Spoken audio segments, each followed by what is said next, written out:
Hello friends, welcome to learn services. This is Ram Soni. आज हम discuss कर रहे हैं एमपीपीएससी 2021 का फॉरेस्ट सर्विसेज का नोटिफिकेशन आपके सामने है। ये आ चुका है और फॉर्म भरने की जो लास्ट डेट है वो है 9 फरवरी। आपको पता होना चाहिए फॉर्म जो है जनवरी से भरे जाएंगे और इसका एग्जाम होगा 24 अप्रैल 2022 को। जैसा कि आप जानते हैं सिविल सर्विसेज और फॉरेस्ट सर्विसेज का प्रीलिम्स एक साथ में होता है। बस डिफरेंस ये है कि सिविल सर्विसेज के एग्जाम में जीएस के मार्क्स केवल काउंट के आते हैं, मतलब पेपर 1 के मार्क्स केवल काउंट के आते हैं, लेकिन फॉरेस्ट सर्विसेज में जीएस और सीसैट दोनों के मार्क्स काउंट के आते हैं। ऑलराइट, नौ यहाँ पे बहुत सारी चीजें लिखी हुई हैं लेकिन उतनी इंपॉर्टेंट आपके लिए वो नहीं है। बस ये जरूर लिखा है कि आवेदन पत्र दिनांक 10 जनवरी 2022 से भरे जाएंगे और 9 फरवरी 2022 तक भरे जाएंगे। तो ये डेट थोड़ी आप लोग याद रखिएगा क्योंकि आपके एग्जाम के लिए, आपके फॉर्म भरने के लिए काफी इंपॉर्टेंट है। 24 अप्रैल को आपका एग्जाम होगा। इसके अलावा बहुत सारी चीजें इसमें लिखी हैं लेकिन सबसे इंपॉर्टेंट ये है कि यहाँ पे जीवित पंजीयन होना आपका अनिवार्य है। इन केस आपने रोजगार कार्यालय में अपना पंजीयन नहीं करवाया है तो आप प्रॉपर तरीके से अपना पंजीयन जाकर करवा लें। वैकेंसीज की बात करें तो यहाँ पे 3 प्रकार की वैकेंसीज इस बार आई हैं। एक है सहायक वन संरक्षक। इसकी वैकेंसीज हैं कुल 8 पोस्ट हैं, जिसमें अनारक्षित के लिए 3 वैकेंसीज हैं, अनुसूचित जाति के लिए 1, अनुसूचित जनजाति के लिए 2, अन्य पेशावर के लिए 2। वन क्षेत्रपाल की बात करें तो यहाँ पे कुल 40 वैकेंसीज हैं, जिसमें अनारक्षित के लिए 5 हैं, अनुसूचित जाति के लिए 14 हैं, अनुसूचित जनजाति के लिए 14 हैं, अन्य पेशावर के लिए 5 हैं और ईडब्ल्यूएस के लिए 2 हैं।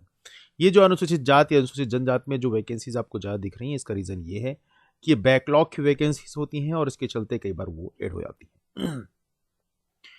परियोजना क्षेत्रपाल की बात करें, यहाँ पे कुल 15 वैकेंसीज है, जहाँ पे अनारक्षित के लिए 5 हैं, अनुसूचित जाति के लिए 2, अनुसूचित जनजाति के लिए 3 और अन्य पेशावर के लिए 4, ईडब्ल्यूएस के लिए 1। तो ये रही वैकेंसीज के बारे में इंफॉर्मेशन।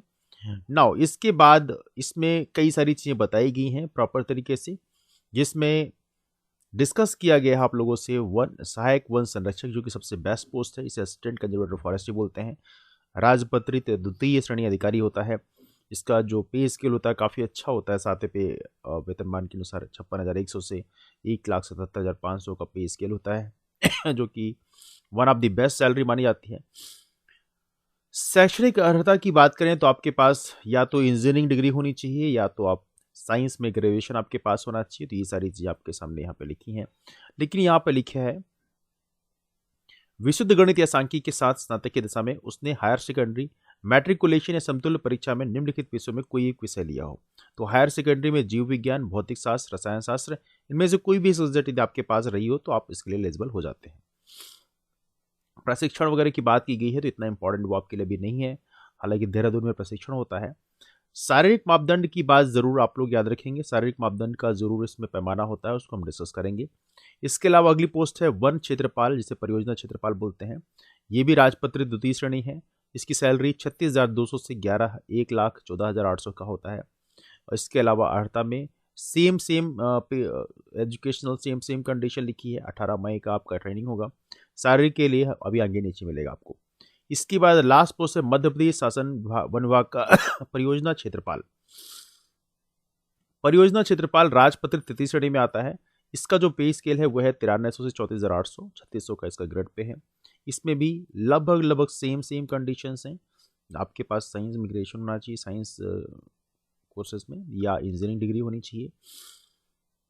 नाउ कर्तव्य वगैरह तो अभी हम डिस्कस करते हैं। हाँ, शारीरिक मापदंड के लिए जरूर जान लीजिए। ऊंचाई जो है अनारक्षित उम्मीदवारों के लिए, अनुसूचित जाति जनजाति अन्य पेशावर के लिए जो है वो है 163 सेंटीमीटर की। महिलाओं के लिए 150 सेंटीमीटर है। अनुसूचित जनजाति की बात करें तो यहाँ पे 152 सेंटीमीटर होती है, 145 सेंटीमीटर महिलाओं के लिए है।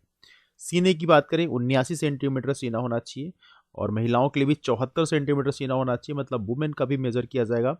न्यूनतम विस्तार 5 सेंटीमीटर होना चाहिए, मतलब विस्तार होके सीना फुलाना पड़ेगा, और 84 सेंटीमीटर फूलने के बाद होना चाहिए मेल का, और 79 सेंटीमीटर फीमेल का होना चाहिए। तो ये सारी चीज़ें मेजर की जाएंगी।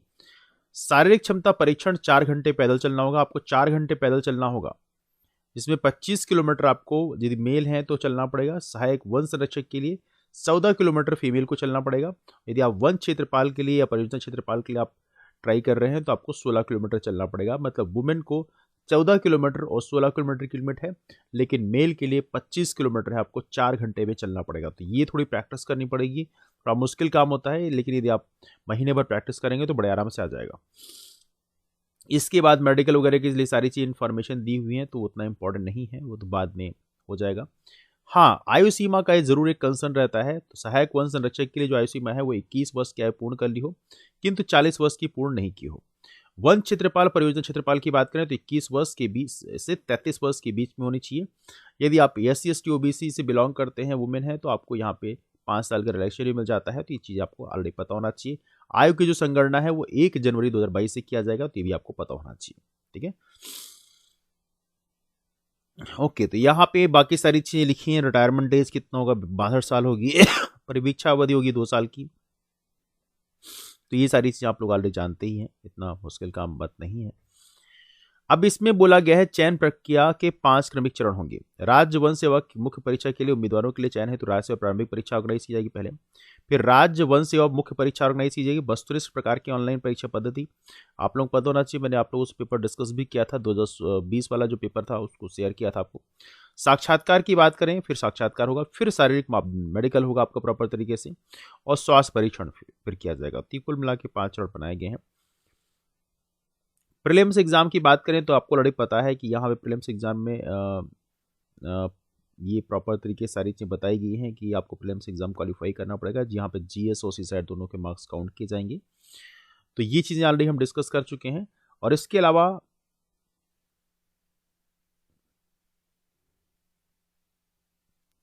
अलावा जो है 20 गुना लिखा है प्रारंभिक परीक्षा के आधार पर कुल रिक्तियों के 20 गुना अभ्यर्थियों को राज्य वन सेवा मुख्य परीक्षा हेतु अर्ह घोषित किया जाएगा। निगेटिव मार्किंग नहीं होगी, ये लिखा हुआ है इसमें, कोई निगेटिव मार्किंग यहाँ पर नहीं होगी, है ना। ओके, आगे यहाँ पे परीक्षा परिणामों का तो ज़्यादा इंपॉर्टेंट नहीं है, तो इसको मैं आगे बढ़ाता हूँ। इसके बाद यहाँ पे भी कोई खास नहीं लिखा हुआ है।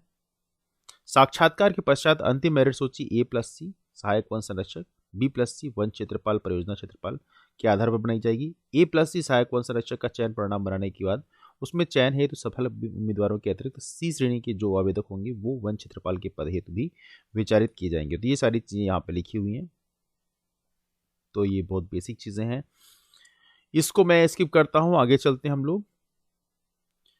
इसके बाद कोविड-19 गाइडलाइंस के बारे में भी डिस्कस किया गया है, तो इतना इंपॉर्टेंट नहीं है। आयु सीमा में छूट की बात करें तो ये बता चुका हूं आपको, 5 साल की छूट मिल सकती है। और इन केस आप अंतरजातीय विवाह में आपको यदि प्रोत्साहन वो मिला है आपको, तो वहां पर भी आपको छूट मिलेगी। तो सारी चीज़ें यहाँ पे ऑलरेडी लिखी हुई हैं। इसके अलावा आप MP ऑनलाइन से आप अपना फॉर्म फिल कर सकते हैं, ये चीज़ें आपको ऑलरेडी पता है। बाकी इसमें कोई खास नहीं है। आवेदन शुल्क जो है 250 रुपये है, schedule caste, schedule tribe, other backward class के लिए, और बाकियों के लिए बेसिकली हम 500 रुपये है। तो ये चीज़ें हम डिस्कस कर चुके हैं। बाकी यहाँ पे कैसे फॉर्म भरना है ये सारी चीज़ें बताई गई हैं, तो उसमें इतना इंपॉर्टेंट चीज़ें यहाँ पर नहीं लिखी हुई है, तो उसके बारे में हम ज़्यादा आपसे डिस्कस नहीं करते हैं ना। तो ये रहा मोटा मोटा फॉर्म के बारे में। यदि आपके पास फर्दर कोई डाउट्स या क्वेश्चंस रहेंगे तो आप डेफिनेटली पूछ सकते हैं। जहाँ तक की बात करें स्ट्रेटेजीज हमें क्या फॉलो करना चाहिए, स्ट्रेटेजीज के लिए डिटेल डिस्कशन हमने कल जरूर किया था, उसमें आप देखिएगा कि GS का पोर्शन कैसे हमें तैयार करना है। लेकिन फिर मैं सजेस्ट करूँगा कि आप प्रीवियस ईयर क्वेश्चन जो हैं CSAT और GS दोनों के ला लें और प्रॉपर तरीके से उसको प्रैक्टिस करें, और फिर उसके बाद में आप प्रॉपर तरीके से सिलेबस को कवर करें। आई एम श्योर इससे आपको बेनिफिट मिलेगा। बाकी जो आपके पास फर्दर डाउट्स या क्वेश्चंस रहेंगे तो आप रामसोनी MPSC नाम का टेलीग्राम ग्रुप ज्वाइन कर सकते हैं। सॉरी, वहाँ भी आपका आकर अपने क्वेश्चंस आप पूछ सकते हैं, या नीचे कमेंट करके भी आप अपने क्वेश्चन पूछ सकते हैं। डेफिनेटली उन क्वेश्चंस का मैं रिप्लाई जरूर करूँगा। डिस्कशन कहीं से वाइंड अप करते हैं, लेकिन इन केस आप लोग MPSC मेंस की तैयारी कर रहे हैं, शाम को 4 बजे की मेंस की आंसर राइटिंग क्लास आप ज्वाइन कर सकते हैं। वो एक लाइव डिस्कशन होता है, और उसमें आपको डेफिनेटली आंसर राइटिंग कैसे करना चाहिए इससे भी आपको बेनिफिट मिलेगा। डिस्कशन कहीं से वाइंड अप करते हैं, मुलाकात करते हैं आप लोग फिर। तब तक के लिए bye, take care, have a wonderful day, keep moving forward, and thank you so much all of you. Take care, thanks so much.